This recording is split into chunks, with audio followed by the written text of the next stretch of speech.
In this video, I'm going to explain why PSVR2 is faster than driving on a 2D screen. Now, we're going to get a little bit technical in this video, so strap in.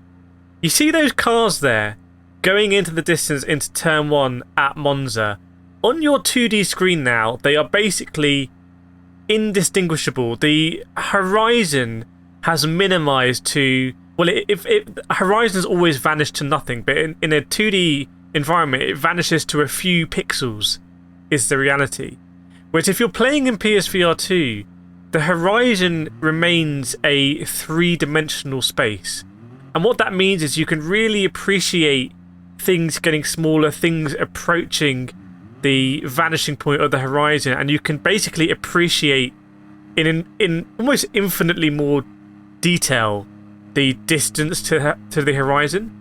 And this is someone, like, I played on PSVR1 a lot in Gran Turismo Sport. I used to win top split races online in Gran Turismo Sport in my PSVR1 headset.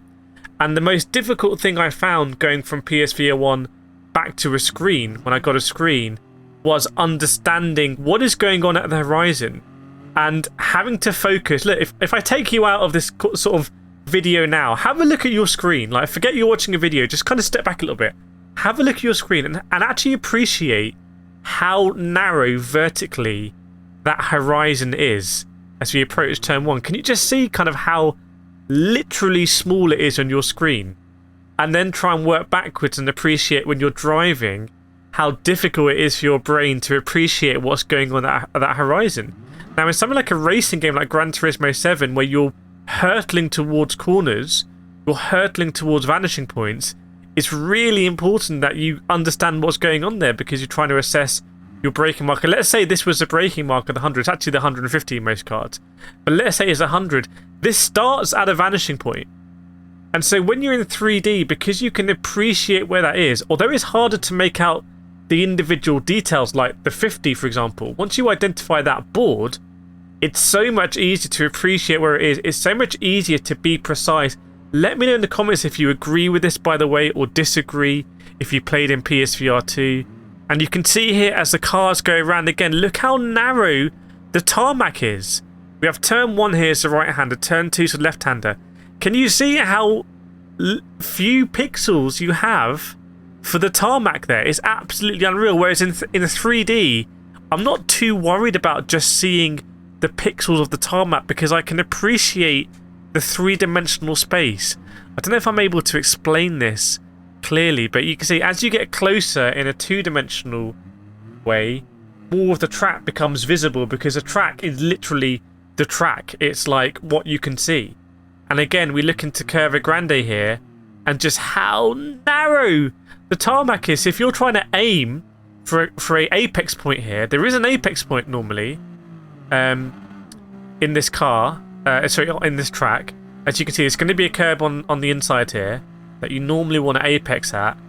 I mean, it's very difficult when you think about it to actually pick it out until very late. And what that means you have to do is you have to kind of, and this is going to be a bit controversial, in 2D you have to sort of brute force it.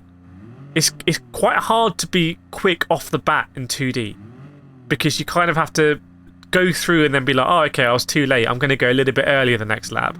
And then after a few laps, you sort of work it out, and then you found your rhythm. Whereas in PSVR2, you could take someone to pretty much any track in the world, and I think they would be much quicker off the bat in PSVR2. Now, there are some downsides in PSVR2 that I'm going to go into in a separate video, so make sure to like and subscribe if you want to see these things they should fix. But for example, the thing like, you know, we don't have a leaderboard. I don't know how far it is to the cars ahead if I was actually in the race, and various other things. This is going to be a great example. Coming into the second chicane here. Now, if I'm in 2D, all I am doing is I am picking out the 150 meter board. It's the one after the 200.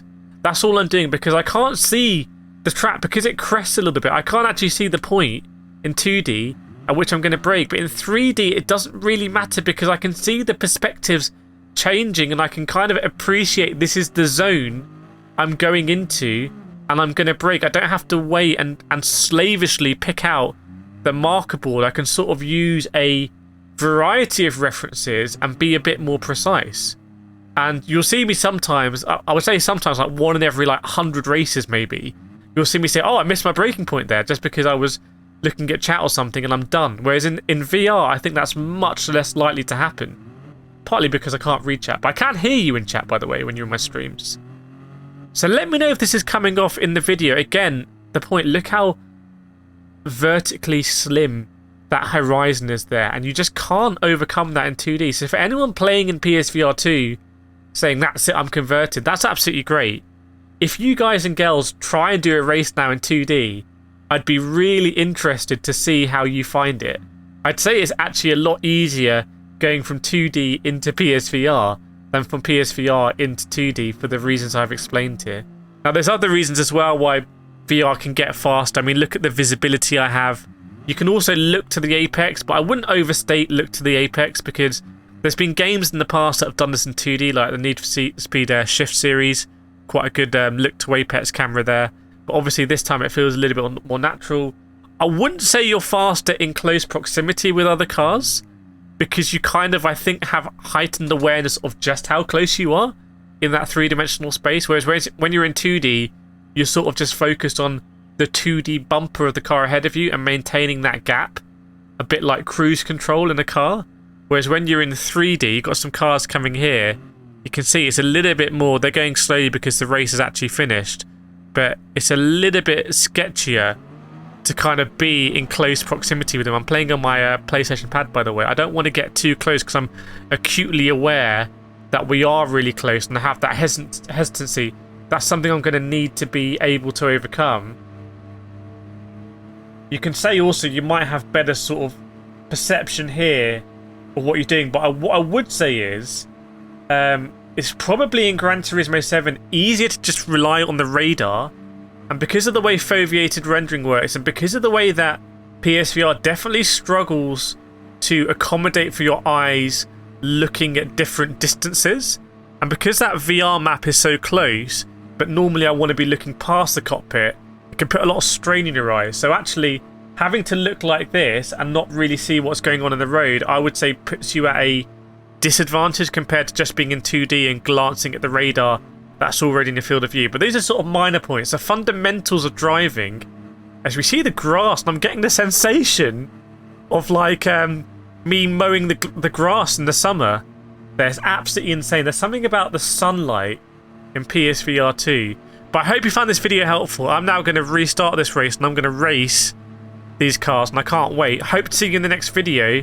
Thank you for all the support, and I'll see you next time.